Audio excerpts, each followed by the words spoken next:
We start off with the training guidelines. So it's designed to be an overview. I'll always provide the templates afterwards. So if you're in my class, there's my email address here, lisa.hodge@kw.com. If you'd like a copy of this template after, shoot me an email and I'll respond back with a copy of this. And so we'll go over the form. Today we're covering the RPA, which is the contract listing agreement, and the RPA are the most used and ones that you should be very familiar with. You should study them, have one printed out, and just know it inside out because this is the foundation of the real estate transaction is essentially the residential purchase agreement. So this is the contract. Every other form is attached to this contract. So this is the baseline. Get super familiar with it.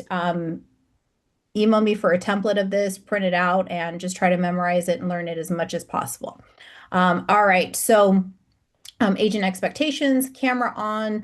If you are in launch coaching, this is one of the mandatory classes in order to graduate from launch coaching. So be sure to pay attention, take notes. If you have any questions, you can also feel free to email me or reach out to me directly afterwards. Okay. All right, we will go ahead and get started. So we did a recent update on the RPA. Not a ton of changes to the RPA, to be honest. The forms, we do have new forms that are released every single June. Sometimes they're more in-depth and they're more pertinent. But this forms update just had a lot of clarification and a lot of really good things that some of the calls that we frequently get are addressed for clarity purposes, so it's really nice. So I'm going to go over quickly this form here, which is the agency relationship. So this form comes first because this has to be disclosed to your client from the beginning. Okay, so this is the agency relationship. It explains what your relationship and your duties are to your client. So if you're the seller's agent, what those duties are. If you're a buyer's agent, what those duties are, and if you have dual agency. So we allow that in California.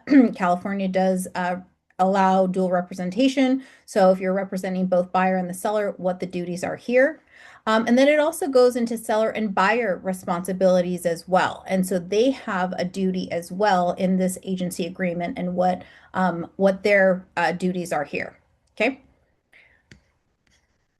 All right. And then again, this goes into the civil code here. If you wanted to read it or if you need to reference it, it has all the information here. Yes, I've read it in depth. Okay. All right. Now we are going into the California Residential Purchase Agreement. So I will go over the basics of what needs to be filled out, how to fill it out. And then if you do have a coach, you can discuss strategies with the coach on submission. And so we're going over this contract now. I'll give you some of my insight, but this is just the basics and it's going to change depending on the market. So right now the market's kind of in this weird spot, switching from a seller's market into a buyer's market. Sellers act like it's still a seller's market, buyers act like it's a buyer's market. And so we have an increased amount of cancellations. You can always tell when the market's shifting because the request for repairs go from, one line. Well, essentially, it goes from when it's a seller's market, it goes from, no contingencies, right? Waive all contingencies up front. And then it goes to maybe one line on the request for repairs or a small credit to a lengthy, extensive adding on attached addendum of request for repairs. So you can always tell when the market is shifting based on what they're asking for. So we definitely are in a market where it's shifting from a seller's market, which it has been for some time. Sellers have been cruising, getting equity into a buyer's market. So again, strategy, we'll talk a little bit about strategy, but this is just going to be the basics of how to fill out and what we need for compliance purposes. Date prepared, if you click it, automatically goes in here. Offer from your buyer's name, property address here, city, county, zip code, and then the APN number, which is you'll find what I like to do when I'm writing an offer, I like to have it up on a different screen on the MLS, the APN number, and I could easily just pull the information or any information that I need directly from that, from the offer, or excuse me, from the listing directly from MLS. So let's just add in a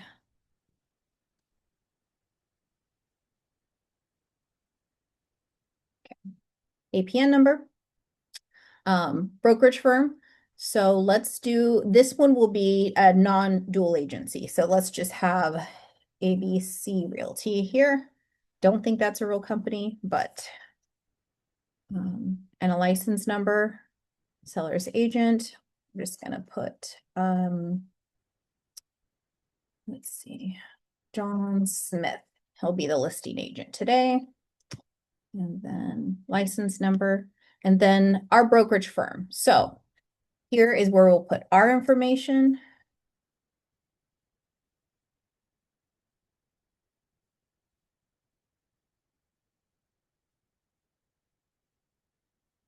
Okay. License number.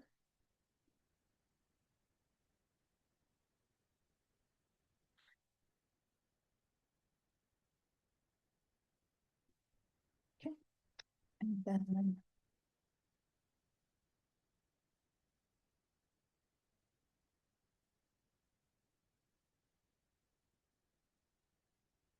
that is my real license number. If you guys ever need it for referral or any other forms to fill out, that actually is my correct license number.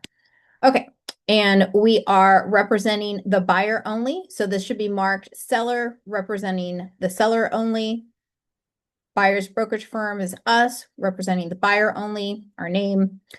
If there was more than one brokerage representing the buyer or the seller, then you would do an additional form. That's if you have maybe a referral agent, or if it's a different brokerage, and or maybe you're working on a team with somebody and they left KW, we would need that additional form. It's not very common, but it does happen. So in that case, you would mark this here. Okay, purchase price. Okay, 600,000. We'll just use that nice number. Close of escrow. We're seeing a lot of 30 days in a hot market, less than 30 days, but we're seeing a lot of 30 days. So buyers are taking their time, doing inspections, investigations. That's a standard amount of time. So 30 days is a normal close of escrow time frame.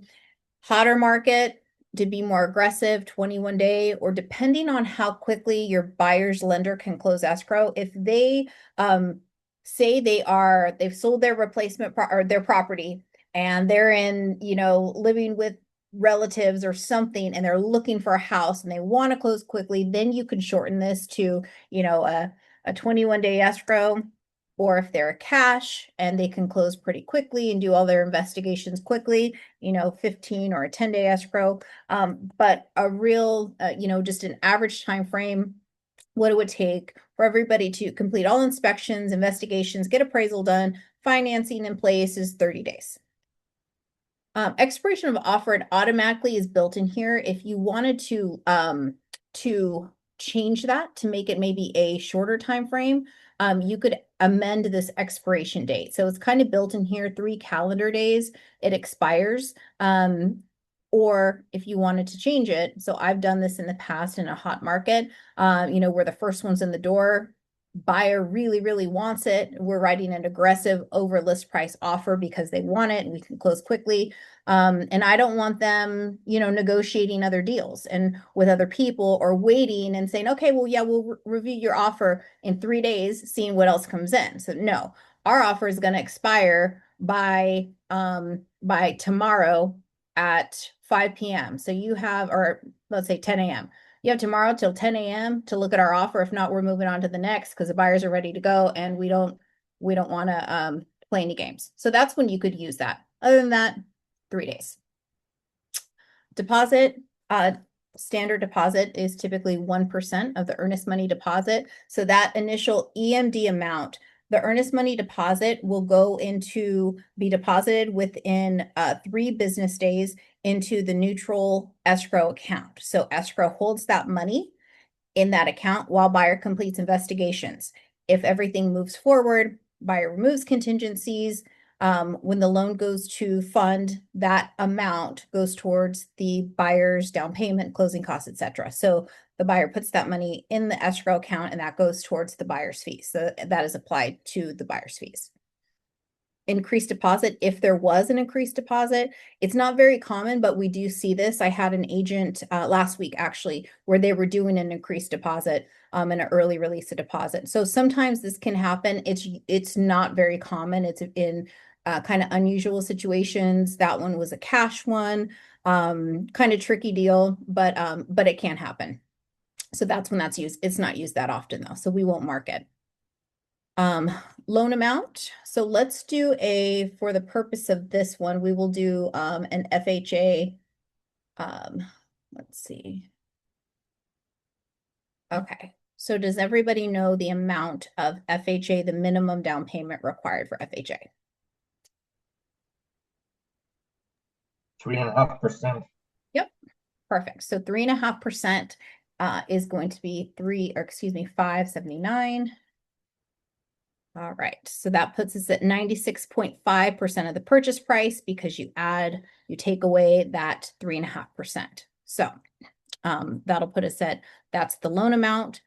And then we will mark over here, FHA. So this attaches the additional forms that we can go over if we have time at the end, but it automatically will add on the forms that are needed for the FHA financing. It can be, if it was adjustable, you could mark adjustable here. You don't necessarily need to fill this information out. If you have it, it is helpful, especially if they're paying points. You can put in here that the buyer can pay up to X amount of points that they need to obtain the rate above.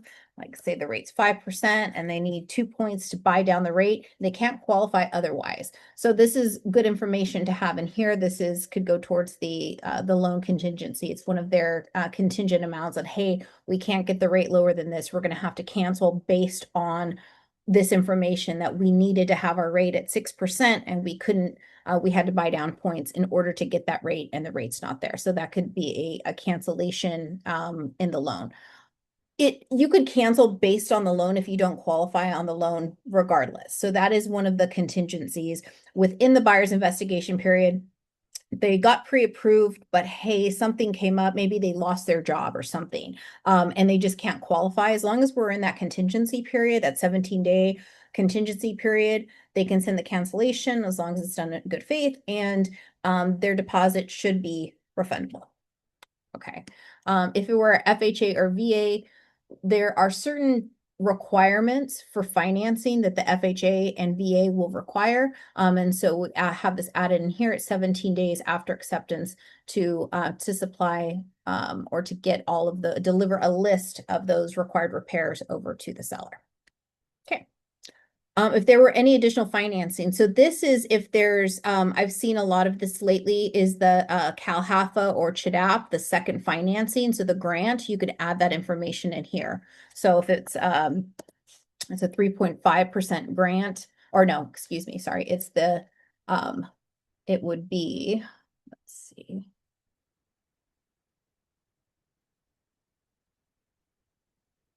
It's going to be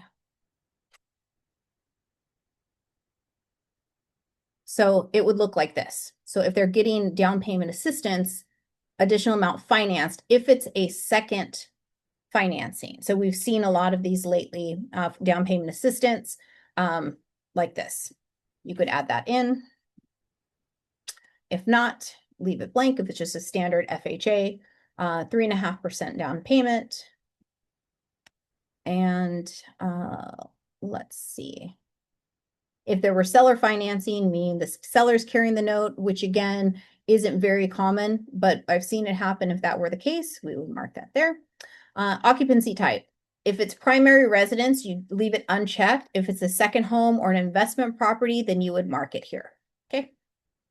Lisa, I've been seeing the not to exceed a certain rate on quite a few of the contracts I've been seeing. Yes. Yeah.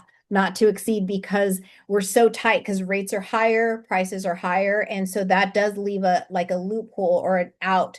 If they can't get that rate not to exceed, then they can cancel based on that. It also can be leverage when the buyer is asking for credits for repairs or credits. They could say, hey, look, rate is this. We want to close. However, we're going to need some additional seller credit. Can you give us some additional seller credit to continue to buy that rate down? So I've seen that as well, where they say, hey, well, we're going to buy our rate down. We'll take the house, even though it needs all the repairs, but give us this rate that we need or give us this credit, and then we'll buy the rate down with that. So I've seen that as well.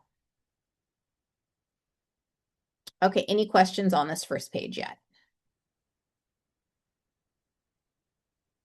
Okay. All right, moving on to the second page. So this is seller's payment to cover buyer's expenses and costs.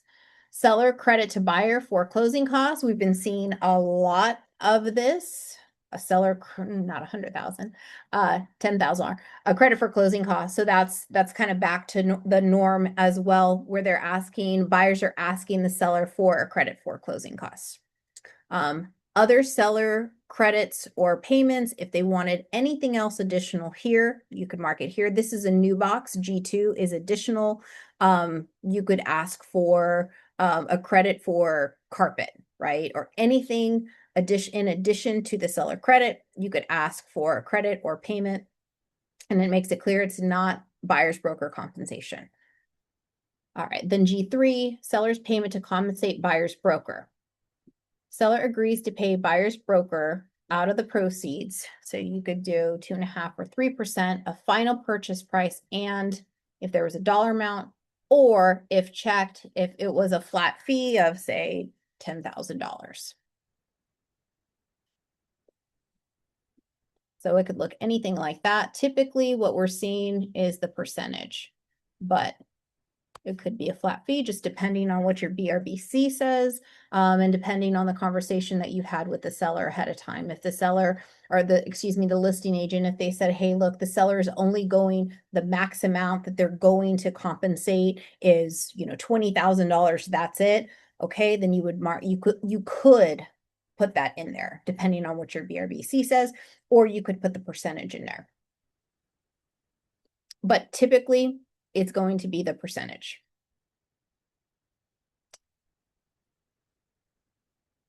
So all of these, we kind of leave these unmarked. We just leave them as is. 3 days here for all of these: verification loan application, down payment and closing costs, and verification if it was an all cash buyer. 3 days, we leave it there.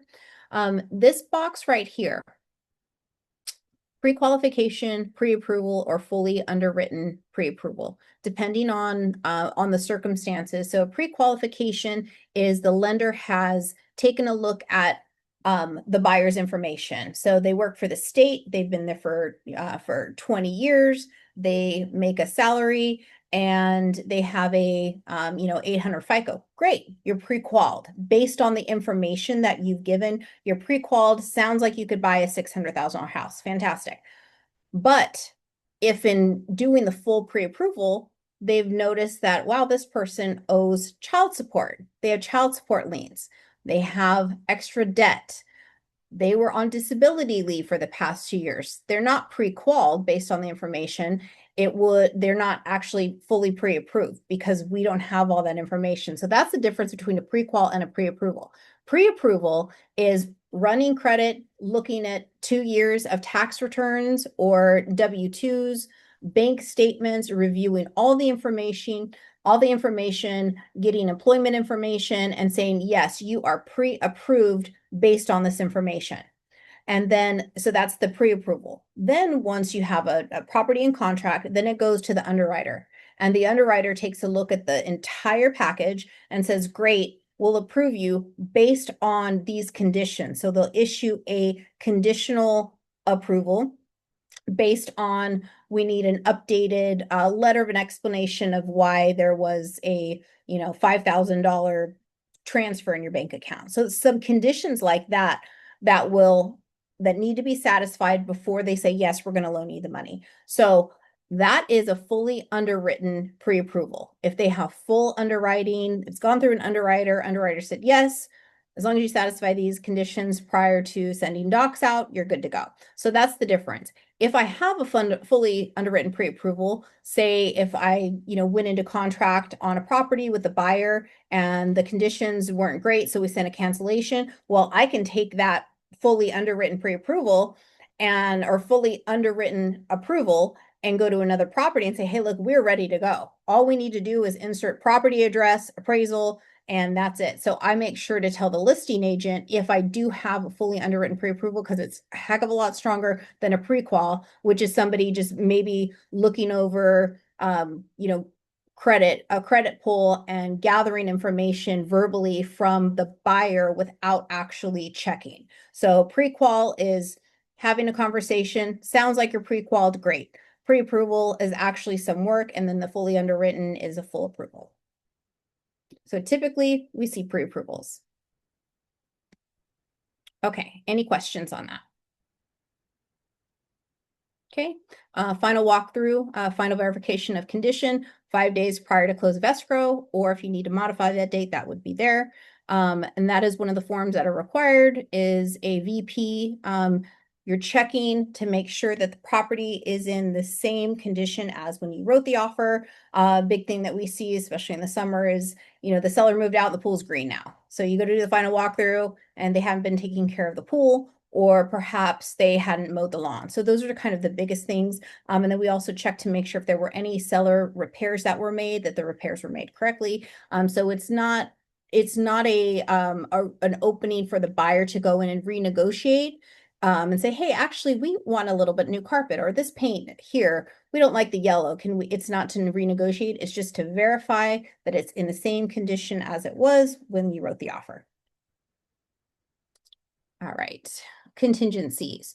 All of the contingencies here, we could leave them completely blank, which is what I've been seeing. Not blank, but the template is 17 days. Okay, 17 days for loan, 17 for appraisal, investigation of the property, informational access to the property, insurance, which is a big one because California, we have lots of insurance issues lately, review of seller documents, preliminary title report, common interest disclosure. So if there's a HOA or CC&Rs, leased or lien items, I've been seeing a lot of that too, the solar. So they have 17 days we have 17 days to review all of them, or 5 days after delivery, whichever is later. So if they do not provide all of the solar information to you or to the buyer, and say we're on day 17 and the buyer says, hey, we haven't reviewed it yet, and the seller says, well, too bad, you have contingencies due, and the seller delivers it, then that triggers a restart and you have 5 days after delivery to review those disclosures. So even if you're past your date, if the seller hasn't provided something, that's why it says, or 5 days after delivery, whichever is later. So if they're giving, and then on the reverse side, if you have a listing and you have a seller, be sure to get those disclosures and all information to the buyer as soon as possible, because the later that you provide them, the more time that they have. And so it really doesn't do anyone a benefit if you to delay, right? So it's always better if you quickly as possible, even when you take the listing, I'd say get all the disclosures done. That way, when it goes in contract, you send it over to that buyer to review. Okay, if it were contingent on the sale of the buyer's property, then you would mark here and the CAR COP form would get attached. So that would be that they will not close on this house until, because it's contingent on the sale of their property. So they have to sell their property in order to buy this property. Okay, any questions on contingencies? Okay, moving right along. Possession. So upon recording, so when the property records, it automatically transfers ownership.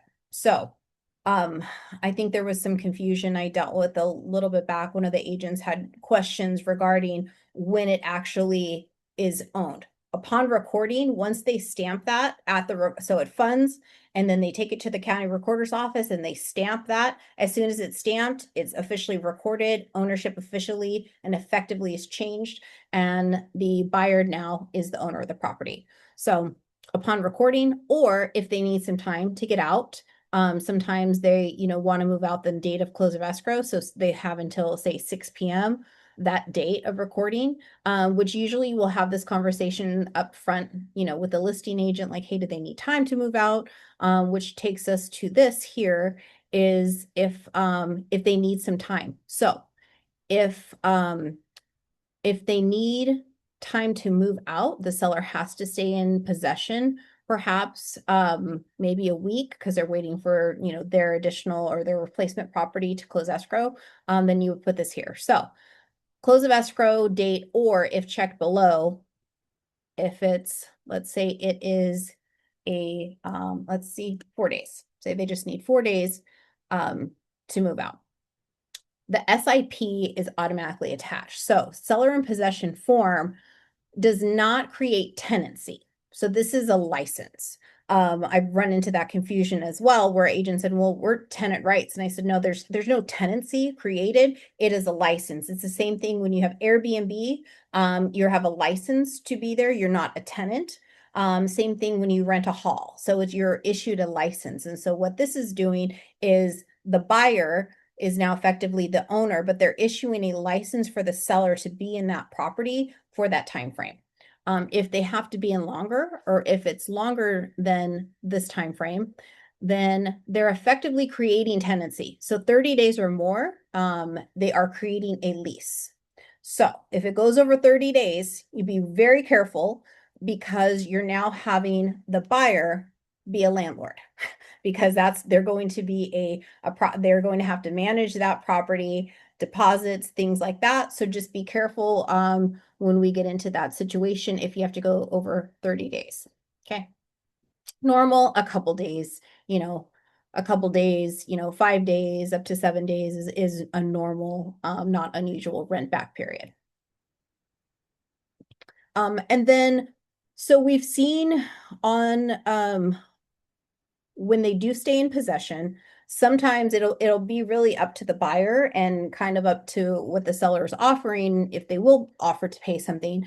But you can do a deposit where the seller does pay a deposit, and that's held in escrow, so the seller can pay a deposit. And as long as everything's fine when they move out, then it's automatically released back to the seller. But they can do a holdback and say, okay, like, leave a couple thousand in escrow, because in case you move out and things are damaged, or the seller, stays longer, there's issues, right? Because they're staying in a property and the buyer owns the property, but the seller's still living there. It's this gray area. You can have them leave a deposit, or you can have them pay rent. So it could be not free rent. So typically, a standard is per day of the buyer's PITI. So the buyer's principal, interest, taxes, and insurance on their payment, they can pay per day. So you can calculate whatever their per diem is and charge the seller, okay, you want a 7-day rent back, 7 days PITI, buyer's PITI,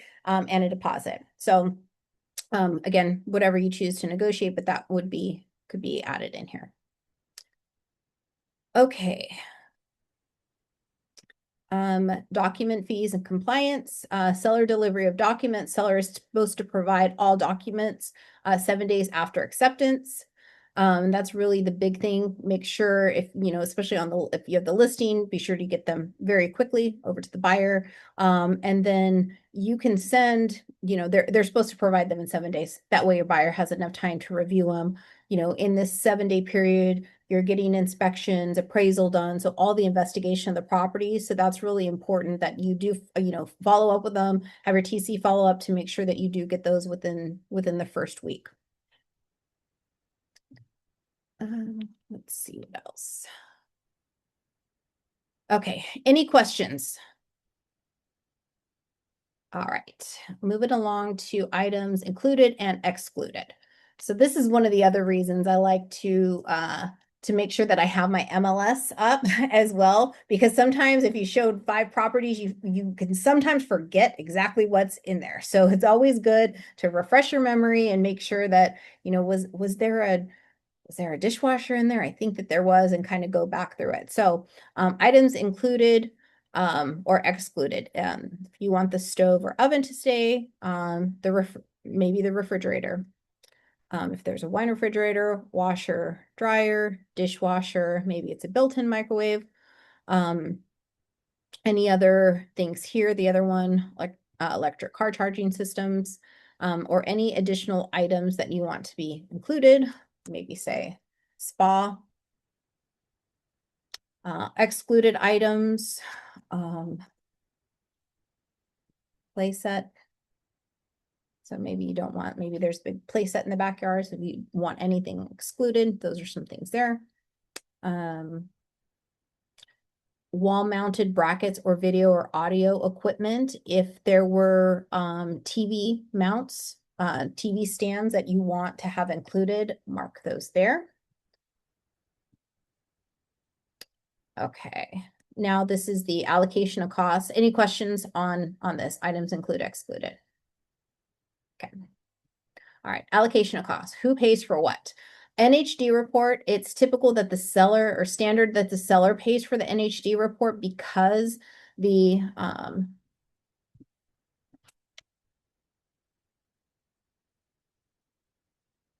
it's the seller does pay for the NHD report because by law, every seller, regardless if it's a flipper, wholesale, trust, is required to provide NHD information. And so the seller gets this report and it's very inexpensive for what it is to provide it. So we usually have the seller to provide the NHD report over.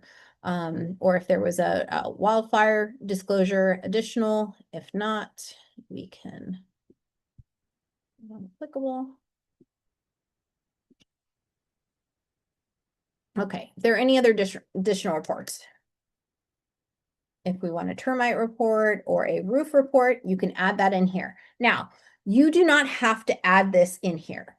I add termite always when I have a VA buyer. So I always add in termite because I let the seller know that it is VA and section 1 clearance is required. So all termites, it has to be free from active infestation, no termites if it's VA. So I always add that in there. You don't have to add this in here. To keep it clean, you can leave everything out because if you add something in here, then the lender or title will want to take a look at these, whatever reports that we have in here, because escrow makes sure that we go by the contract. So they're enforcing the contract. So they will want copies of the reports. And so to make it cleaner, you can leave them out.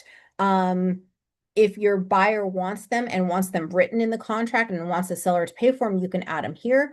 So it's up to you. This is one of those that it's up to the discretion and it's going to be the overall situation depending on the buyer and depending on the property. So it's really buyer and property dependent. Like I said, I always do VA when I have an or excuse me, I always write termite when I have a VA buyer, always. Smoke alarms, carbon monoxide detector, and water heater bracing, seller, because the seller is supposed to pay for them or should have them done. You don't have to add this, but it's always good to have this added in here. Let's see. Here, normal is you can do, let's see, we'll do each to pay their own fees and seller's choice. The reason I put seller's choice is because when I take a listing, so I get the listing, I start doing my due diligence, send out disclosures for them to sign, order NHD report, and I pre-open escrow. I get the payoff demand ordered, and so I get the prelim and I'll have a payoff demand ordered. That way I can provide an updated seller's net sheet so they can see their estimated proceeds. So I do all of this work up front with escrow. They're doing all of this work. And so more than likely the listing agent has also done that due diligence and provided all this information. And so I don't want to, if I get on one of my listings, if I get an offer where they're asking for a different title company that I haven't used it, I'm going to automatically counter them out. I'm going to say no, because this company, WFG Title, has done all of this work up front already. We already have a prelim. We already have, they've already ordered their payoff demand. They've done all this work. So we're not going to use, one of buyer's choice. And so, so it's standard. We say seller's choice. You don't have to, depending on the buyer.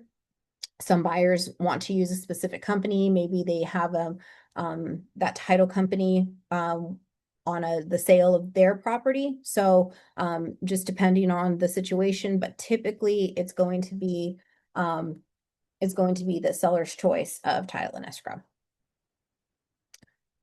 Okay, county transfer tax, standard that seller pays, city transfer tax. We don't have a lot of cities in our area that do have the transfer tax. There are none in San Joaquin, Sacramento, or Stanislaus County. I think there's some in the Bay Area that may have that. So just double check if you're doing any Bay Area deals that have the city transfer tax. But Sacramento County does not, and San Joaquin County and Stanislaus County do not have any cities that have a city transfer tax fee. If there were an HOA transfer fees, both could pay, but I'll leave that unmarked. Let's see, this is a new one as well. So they added this Q16, who's paying for what? Septic well propane. If there was a septic well propane, who is paying for what? Because that's a big thing and something that we deal with. And so be sure when you're writing this offer, if it has septic well, propane, they're going to attach that new form. So just be sure to kind of be aware of that. It is a new one. This is a new addition to the RPA. Okay. Any additional fees or costs, kind of a blank area here. If there's anything, if you want, section 1 clearance, that's where you could write that in there. Anything miscellaneous kind of fits into here. Home warranty plan chosen by buyer. So it has been, right now, we're asking for seller to pay for that.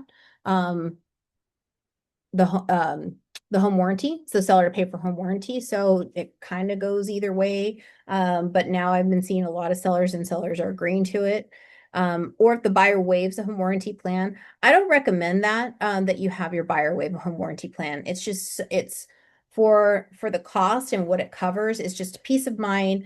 If I get a call from a buyer afterwards, hey, my garage door isn't working. Hey, here's your home warranty information. Here it goes. There's here you go. This is covered on your home warranty plan, or my dishwasher isn't working, or if any kind of issue comes up, it's just a very, very easy way to say, instead of saying, okay, well, let me check to see if I have, a garage door company. It's probably covered in your home warranty. Here's your copy of your home warranty. See if it's covered. And you pay the service fee and they come out and they fix it. So it's really good. And I always recommend buyers getting a home warranty. I don't recommend that they waive the home warranty. And then any other items you could fill out in here. If it's something complex, you can fill it out here. Okay. Any other questions? No? Okay. All right. So this is the bulk of the information. The first the first 3 pages of the RPA cover just all of the basics. And then the rest of the contract is going to go into details about what we just went through in the first couple pages. So it is all the definitions, explanations of everything that is in the first couple of pages. And so the rest of the contract is essentially explanations and explaining what is covered. There's a couple things that I want to touch on. Let's see, condition of property at closing. Like I mentioned on the VP, the verification of the property condition, it goes into detail here. Property shall be delivered as present physical condition as of the date of acceptance. Property including pool, spa, landscaping, and grounds to be maintained the same condition as the date of acceptance. So just when you're doing your final walkthrough, keep that in mind as well. It should be on the same condition. And if the seller gives you any pushback, you can always refer back to here. B, condition of the property upon closing. Seller remaining in possession after close of escrow. That's what we were talking about, the SIP. If the seller's doing rent back, details there.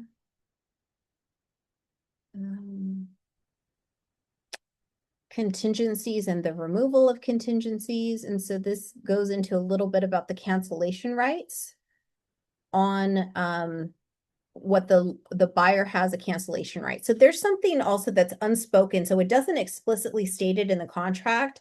It's one of those things that I feel like it's almost so obvious it should be understood, but it's not. Seller does not have there's no cancellation. So seller agrees, they're in contract. Seller doesn't have an out. I think agents get confused because buyers do have this contingency period where they can cancel the contract, but sellers do not have a cancellation. The only way sellers can cancel this contract is if the buyer doesn't perform. So sellers, you agreed, that's it. You can't change your mind. So sellers can't say, we actually decided to not sell. Well, that seller could get in a lot of trouble. So the buyer, if they perform, they can sue for specific performance and make the seller actually sell them the property. So that can be done, just depending on how bad the buyer wants the property. So sellers don't have an out. It doesn't say it in the contract because I think it's just implied that they're in a contract. But I think that it's almost something so simple that agents sometimes get confused and say, well, my seller doesn't want to sell anymore. Well, seller's in the contract. So they can't cancel unless the buyer doesn't perform. And then they've gone through the steps of cancellation, which is sending the notice to perform, demand to close escrow, and then cancellation. So those are the steps in order to get out of the contract. Which remind me to tell you guys at the end, I'm going to be in person next week at the office. I'll be teaching Monday. I'll teaching cancellations, notice to perform, and demand to close escrow. So I'm teaching about getting out of the contracts and cancellations because we've had kind of like an increase in that with the market being as kind of hectic as it is. So side note, and I'll get back to that at the end. So, okay, contingencies.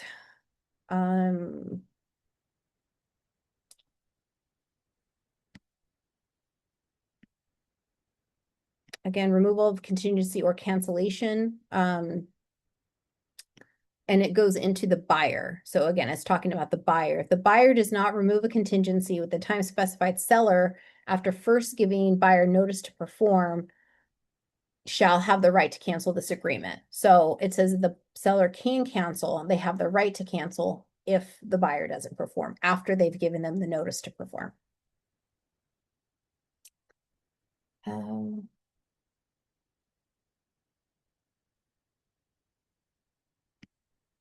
Items included and excluded in the sale. So it goes into that here. And we talked about that when we did that little the blurb where it says items included, where we go over the fridge, washer, dryer, things like that.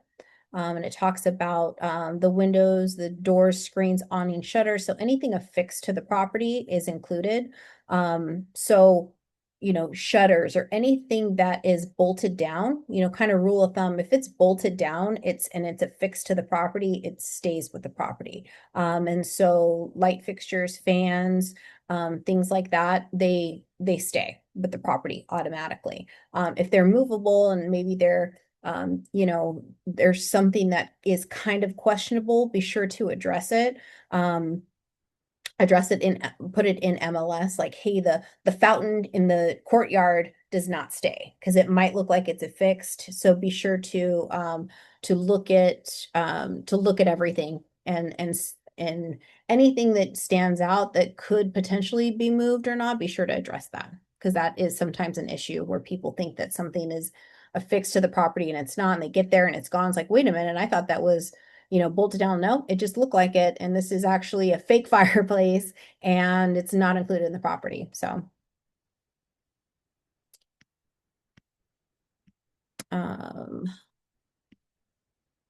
yeah, items excluded from the sale unless otherwise specified. Brackets attached to the walls, floors, or ceilings, or any such component or furniture item will be removed, and holes or other damages shall be repaired but not painted. So, we talk about TV speakers, like the mounts, the TV mounts, that's a big thing.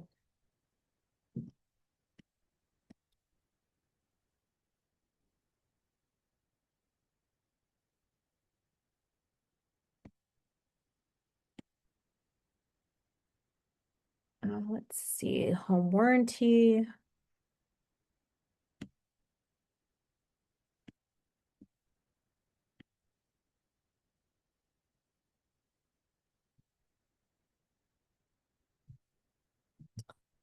Um, let's see.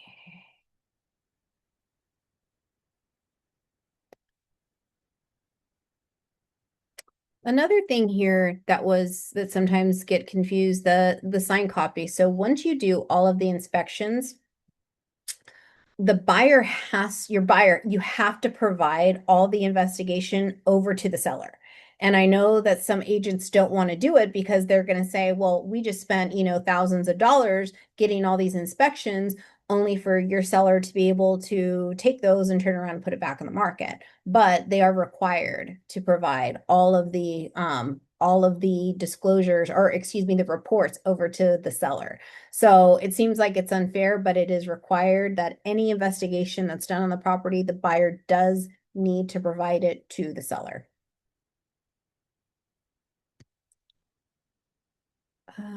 Let's see. I think that was.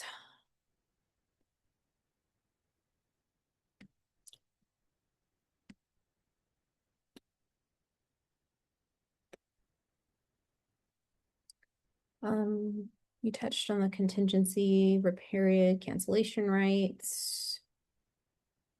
So seller right to cancel. So seller right to cancel, buyer contingencies. If by the time specified in the agreement, buyer does not deliver to seller removal of applicable contingency or cancellation of the agreement, seller at first shall first deliver the buyer notice to perform and then can cancel the agreement. In such event, seller shall authorize a return of buyer's deposit except for fees incurred by buyer. So this is really the seller's only right to cancel, is seller right to cancel buyer contract obligations or buyer contingencies. So they say seller has to first deliver buyer notice to perform and then can cancel the agreement if they don't take the required actions. And so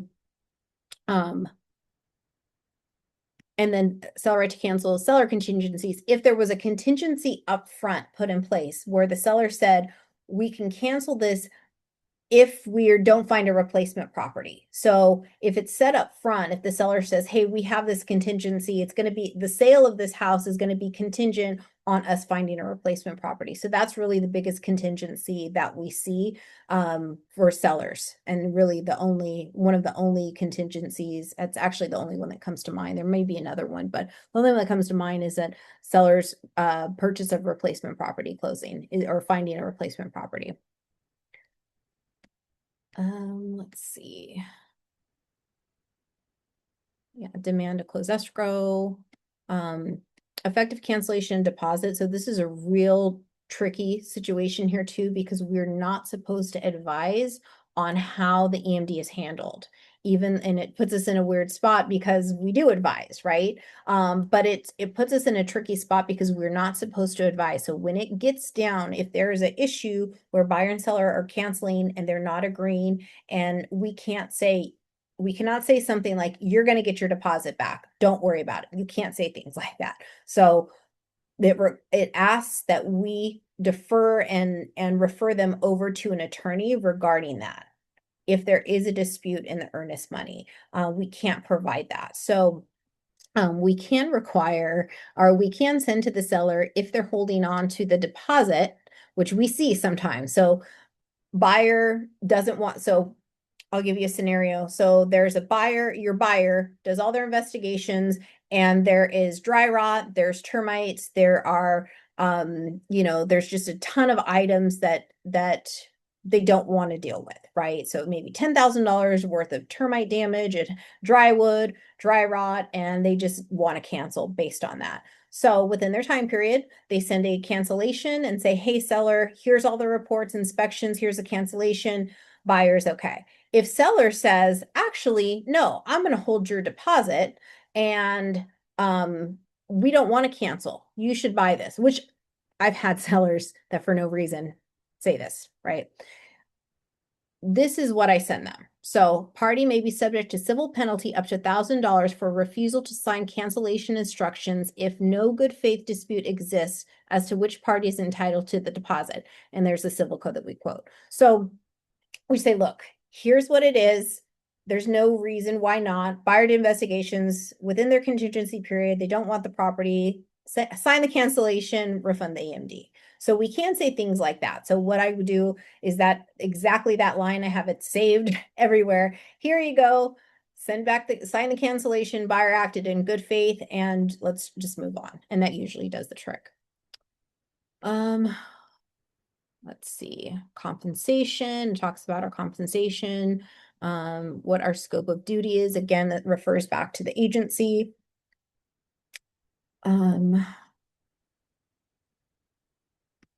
So this is a new one as well, FinCEN. So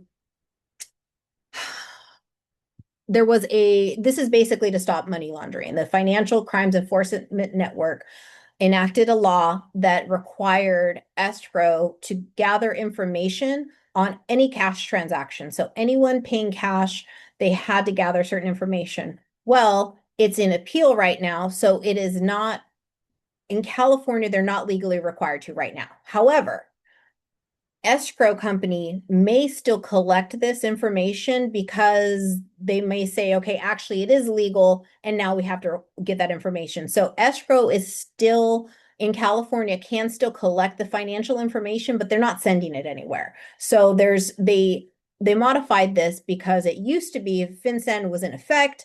They're collecting all cash transactions, all of their information because they have to report it for this anti-money laundering. But now it's on appeal and they say, no, this is actually, constitutional violation. So we're not going to require it. So they're not. So this says they may be. So escrow will still collect it, but they're not sending it anywhere. They could send it somewhere in the future if this law goes into effect again. So that's a new thing for this RPA as well.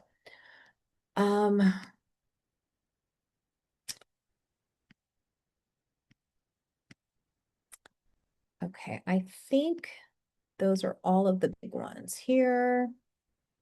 Day counting is another one. We start counting the day we go into contract is day 0. So that's an easy rule of thumb. If you go into contract today and you have a 30-day close of escrow, today is day 0 for counting purposes. So July 6th is day 0, the 7th is 1, and then so on and so forth. So we always use that day as day 0. Oh, I have no idea what happened to my screen. Okay, well, excuse me. We were getting ready to close up anyways. And so it finished kind of right on time.